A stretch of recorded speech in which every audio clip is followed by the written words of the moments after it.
pada fikul munakah nak ini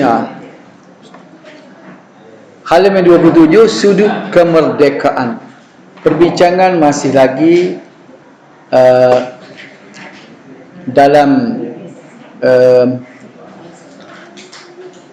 kafaah kufu. Kriteria tentang kemerdekaan ini sangat erat kaitannya dengan masalah hamba sahaya. Hamba diertikan dengan kurangnya kebebasan. Hamba adalah orang yang berada di bawah pemilikan orang. Diri dia sendiri, bukan harta pun. Dia sendiri milik orang. Jadi ini juga diambil kira bila kita nak cari pasangan perkahwinan, kufu atau kafaah ni diambil kira dari sudut kemerdekaan. Walaupun dari segi realiti tidak berlaku dah zaman ni, sebab hamba di dunia sudah terbebas berlaku. Tak ada dah. Cari di dunia tak ada. Ketua Perlis dia sebut bahawa GST ni dia boleh bagi zakat atau kena jadi hamba dia create sendiri, dia buat sendiri. Sebab hamba ni hanya berlaku bila peperangan. Dia tidak sah kita anggap saya anggap awak ni hamba. Tak boleh. Dia hamba ni berlaku bila peperangan. Boleh ditawan ni, dijual beli, tak boleh buat sendiri. Tak. Siapa dia? GISB dia kata hamba. Dia hamba tu tak betul dah. Mari mana hamba? Hambanya terjadi bila berlaku peperangan. Tiba-tiba dia ambil orang merdeka, dia buat hamba. Tidak sah, tak jadi hamba. Bukan kita boleh menentukan. Syariat yang menentukan hamba. Atas nama individu tu nak jadi hamba ke orang merdeka, bukan kita buat. GIS punya rekod sendiri dia. Dia sebagai kerja tanpa gaji. Maka ketua Perlis boleh ambil pada zakat itu untuk beri kepada pekerja-pekerja dia sendiri yang tidak terima gaji. Dia perli ya sebenarnya. Dia perli benar, bahasa perli dia tu. Dia ambil hamba jadi mana? Dia tak ada dah hamba di dunia, tak ada dalam China. Betul, dalam ni tak ada ya. Dulunya orang putih dia ikat orang paling mana-mana. Tak jadi hamba lagu tu. Hak tu tak jadi tu. Slave hamba. Dia tidak mempunyai hak atas dirinya sendiri, ni hamba. Adapun maksud kemerdekaan sebagai kriteria kafaah kufu adalah bahawa seorang hamba lelaki tidak kufu dengan perempuan yang merdeka. Ini dikira kufu juga. Hak ni hamba, hak ni merdeka. Tapi hak ni benda kecil kita di khayalan. Pasal benda tak ada dalam ni kan. Nak tahu hukum saja. Demikian juga seorang hamba perempuan tidak kufu dengan lelaki yang merdeka sejak lahir. Kemerdekaan juga dihubungkan dengan keadaan. Tapi kalau menikah juga tak ada masalah. Sebab tu dalam keadaan wala abdun mu'minatun khairum min musyrikatin kan. Walau a'jabatkum. Hamba yang beriman lebih baik daripada orang merdeka yang musyrik walaupun kamu kagum kepadanya. Maknanya hukum boleh. Daripada kita cari orang kafir itu lebih baik cari orang yang mukmin walaupun hamba. Mana dari segi kufu sah. Artinya kalau kita nak jadikan isteri seorang hamba tu, hukum dia sah, cumanya tidak kufu. Yang mesti Nabi sendiri kan, apa anak dia nama Ibrahim tu, dia daripada perempuan hamba. Tak ingat tu. Tak ingat tu. Ibrahim. Tu tak ingat tu. Tak maklumat tak jelas daripada. Kena cari tu. Jadi tidak boleh kan? Tidak kufu. Begitu pula seorang lelaki yang neneknya pernah menjadi hamba tidak kufu dengan perempuan yang neneknya tidak pernah menjadi hamba. Jadi dia wujud sampai ke generasi dulu tu. Sebab perempuan merdeka jika dikahwinkan dengan hamba, lelaki ia dipandang tercela. Ingatlah, hukum dia sah, tapi Islam dia pergi satu langkah ke depan. Dia bimbang takut jadi tidak tenteram dalam rumah tangga. Kita tengok seolah-olah macam ada kasta tak dalam Islam. Kaya miskin dia ambil kira tak kufu orang kaya nikah dengan orang miskin. Dia fikir kemudian hari. Nak juga tak ada masalah. Tapi dibimbangi benda ni akan jadi rumah tangga tak kekal lama. Keturunan orang darjat yang tinggi kahwin dengan orang darjat yang rendah boleh, tapi masalah Islam jaga ni dia takut jadi kemudian hari terasa hati dah. Tika baik tak apa, bila balas dia tubik selalu lah. Ingat kata awak ni siapa, saya ni siapa, tu buah balas tadi. Tidak ada orang Melayu kata hujung saya putih ya awak pergi jalan, tak ada kerja kau satu. Ikut orang ayah saya tak siwak awak ni jadi natu dia. Itu berlaku lah benda tu dah. Hukum dia boleh. Sama halnya jika dikahwinkan seorang lelaki yang salah seorang neneknya pernah menjadi hamba. Itu tadi tu. Nombor tiga dari segi nasab. Nasab keturunan. Nasab adalah hubungan seorang manusia dengan asal usul dari bapa dan datuk neneknya. Turunan. Pada Tok Syahid dah si bini kau orang ni. Mana Cik Sepeng tu? Tok Syahid dia tahu.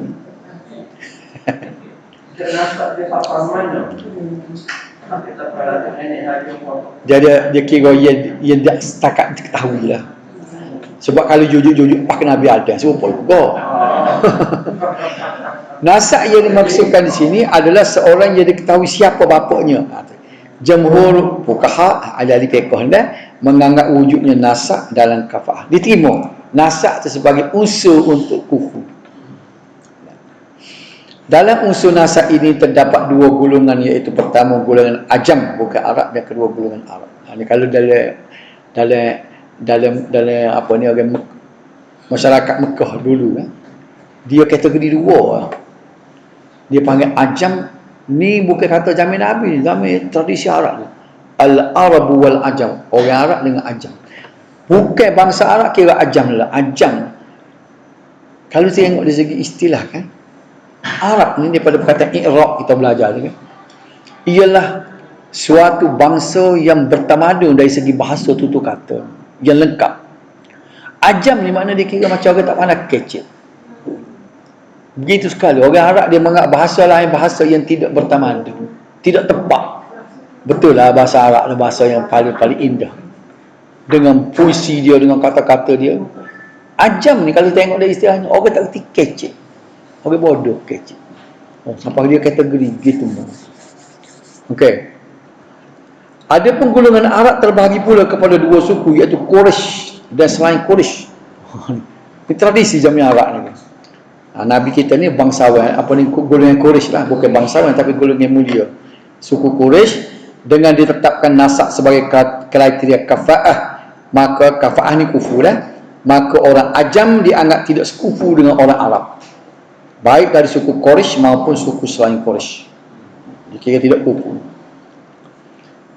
Walaupun kita bincang kriteria gini, dia ada belakang nanti dah. Benda ni sengaja kufu ni bukan syarat bukannya satu benda syarat perkahwinan. Cuma macam saya sebut tadi, semata-mata orang panggil satu nilai tambah ni untuk mengharmonikan rumah tangga.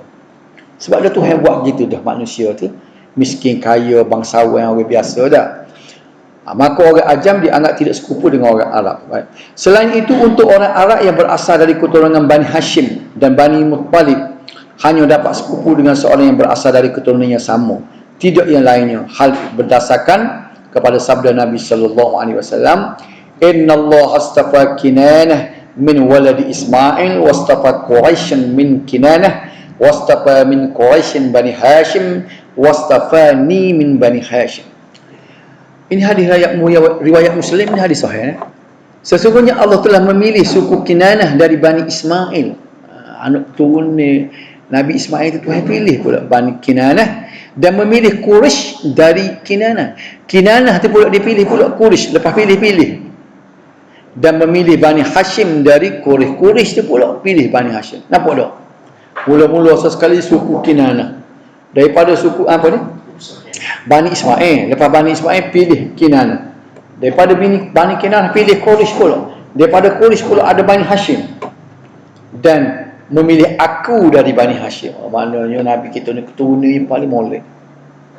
maka aku adalah hasil pilihan dari pilihan. Dari banyak-banyak pilihan aku ni terpilih. Berapa kali pilih dah. Jadi sabda Nabi ni sebagai indikator bahawa wujudnya kafaah kufu. Imam Asy-Syafi'i dan sebahagian besar ashabnya. Ashab ni maknanya ulama-ulama bermazhab Syafi'i. Tiap kali kita jumpa dari kitab, min ashabina, daripada puak-puak kami. Maknanya kalau seorang ulama tu bermazhab Imam Syafi'i, dia kata inda ashabina, di sisi ashab kami, maknanya di sisi ulama-ulama Syafi'i dah. Meriwayatkan bahawa kafaah dalam nasab berlaku antara mereka berdasarkan kias kepada orang-orang Arab. Mereka ditimpa aib apabila seorang perempuan di antara mereka menikah berkahwin dengan seorang lelaki yang nasabnya lebih rendah. Itu. Tapi di orang Melayu kita tidak berapa lah mana. Tapi sebab tu dia kata kita kena tengok pada adab.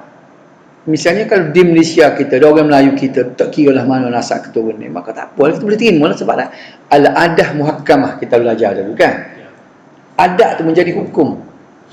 Jadi kalau ajar kan sama, ajar tuan-tuan pokok tak darat Ha, lah. dia benar kena dia kena orang Arab di suku main suku-suku ni. Kita dah keturunan tak ada mana, kita tak cara mana dah. Ada lah dia.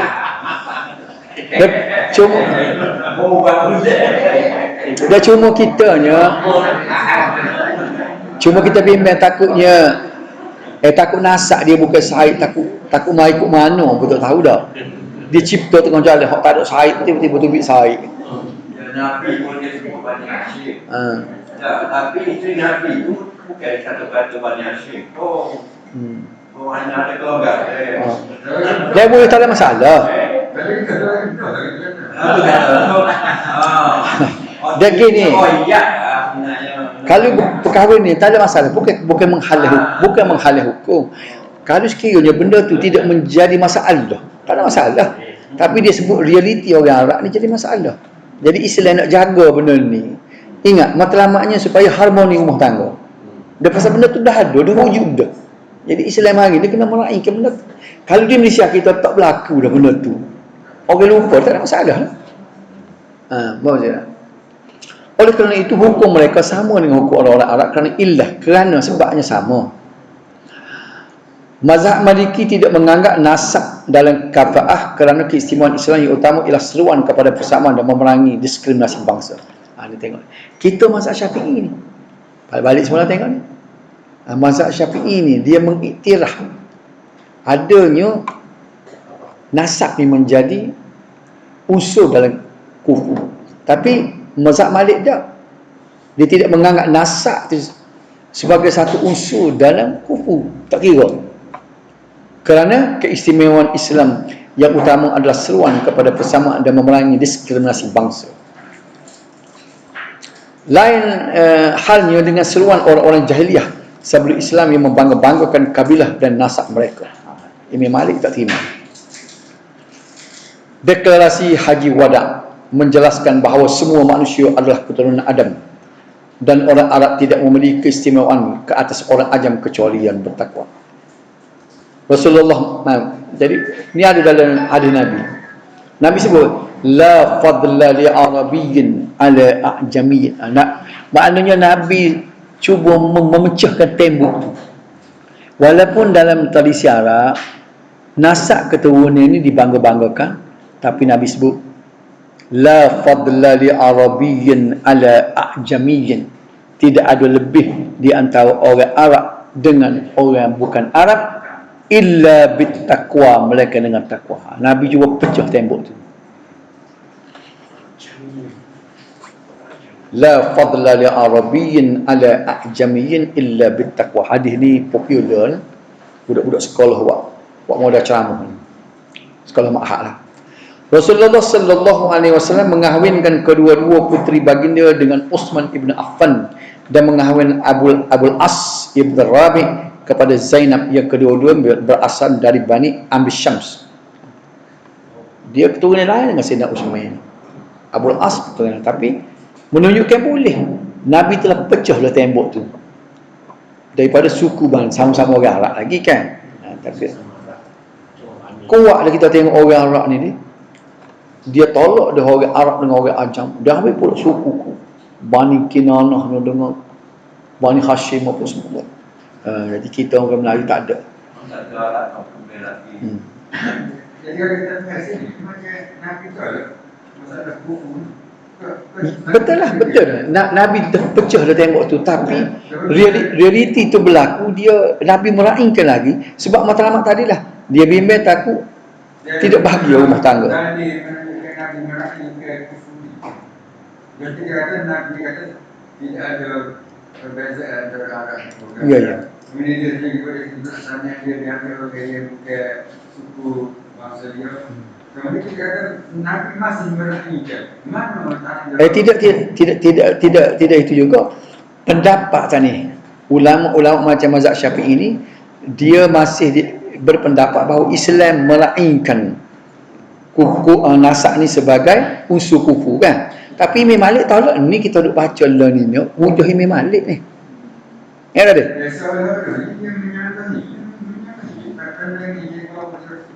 Siapa dia Imam Syafi'i tadi? Ayat dia ada lah lain. Kan kita mengaji dah kat pekon. Walaupun ada hadis, dia tidak semuanya sama ulama ni. Ada terima, ada tak terima. Tapi nasak ni Imam Malik tak terima. Ni hujah dia lah ni. Pasal apa Nabi mengahwinkan anak dia dengan orang suku lain? Dan ada pula sabda Nabi tadi tidak ada lebih macam tadi. Ni cuma tak bawa mari hadis. Hadis itulah ni. Dia ada dalil macam Dia ada dalil. Tengok ni. Ni. Semua manusia adalah keturunan Adam dan orang Arab tidak memiliki keistimewaan ke atas orang Arab kecuali dengan ketakwaan. Ini la fadla li arabiyyin ala a'jamiyyin illa bittaqwa. Ini hujah Imam Malik. Tengok dia buat mari contoh ni.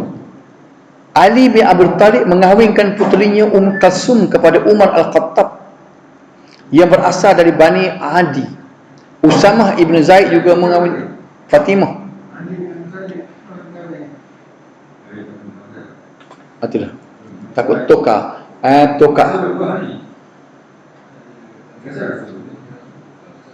Umar bin Khattab.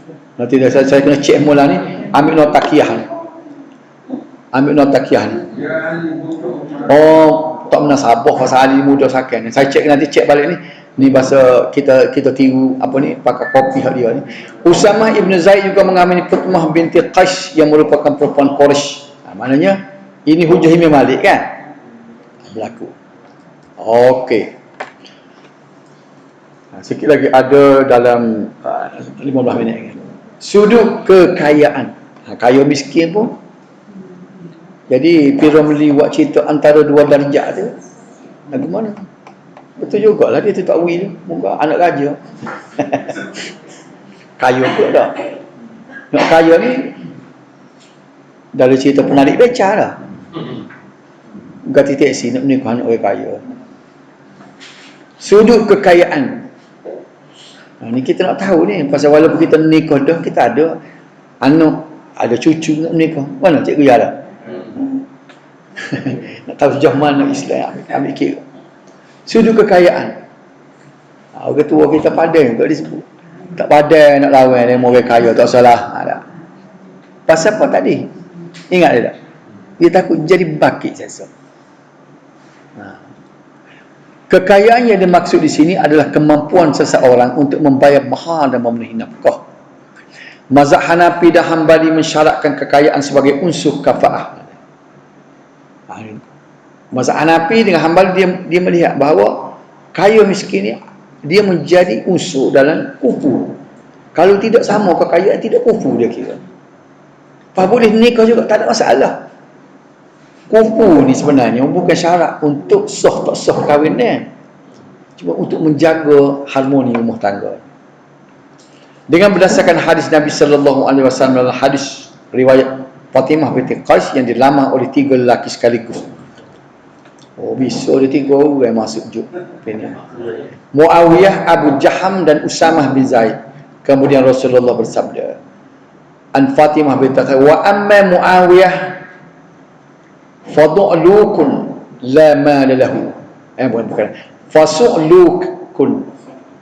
la malalah. Dari Fatimah binti Qais, adapun Muawiyah ada seorang lelaki yang miskin, nikahilah dengan Usamah bin Zaid. Ni hadis Muslim ni. Mari 3 orang nanti bila Fatimah berkali dia nak minta pandangan Nabi lah. Muawiyah pun mari mini, Abu Jaham pun mini, Usamah nak ambil mana. Jadi dia kata, tos ambillah Muawiyah. Dia miskin tak pandai dengan mu. Mu nikah dengan Usamah lah, kaya sikit. Nak kata mana ni? Mana dia ambil kira.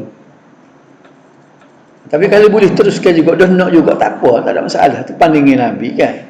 Nak jaga, takut utuh rumah tangga akan datang. Ni hadis Muslim lah. Kalau dia tanya ada ke jenis harta ni dia ambil kira dalam nikah, ada adalah hadis Muslim. Kita tak ingat nama hadis, tak apa nafas hadis. Kita kena ingat hadis Muslim di mana Nabi larang nikah dengan Muawiyah. Bukan Muawiyah bin Abi Sufyan ni, banyak Muawiyah lain kan. Tu orang kaya tu, anak Abi Sufyan lah, Muawiyah lain. Dan maksud kufur ada Fatimah bin Qais tu kaya dia. Dia nak, memanglah dia Nabi tengok tak padan dengan Muawiyah. Muawiyah ni miskin sangat, walaupun tidak kaya tak padan dengan dia. Ambillah Usamah bin Zaid, baru padan dengan segi taraf kekayaan. Okay. Berdasarkan hadis tersebut jelas bahawa Muawiyah adalah orang yang tidak memiliki harta. Kemudian Rasulullah menyuruh Fatimah binti Qais untuk menerima lawan Usamah bin Zaid yang lebih banyak harta. Hal ini menunjukkan bahawa salah satu unsur dari kafaah kufu itu adalah dari segi harta atau kekayaan. Oleh kerana itu perempuan yang kaya tidak sekufu dengan lelaki yang tidak berharta. Tidak? Lelaki dan perempuan kena sama sih. Nikah dah ni kufu lah ke tak? Deh. Muslimat mana? Nikah kufu lah ke dah? Kufu.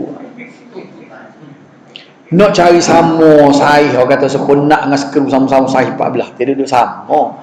Kita kira boleh masuk dalam raga tu lah. Perempuan mempunyai hak untuk membatalkan perkahwinan akibat kesulitannya untuk memberi nafkah. Ini orang wanita kadang-kadang dia terpengaruh dengan cerita dan drama juga. Tok lelaki kaki juri kelik mabuk, bahaya tak katok dia orang siapa berdarah apa pula. Dia rujuk ke ustaz. Ustaz marah, awak tu ambil rumah ni pun nusyuh dah.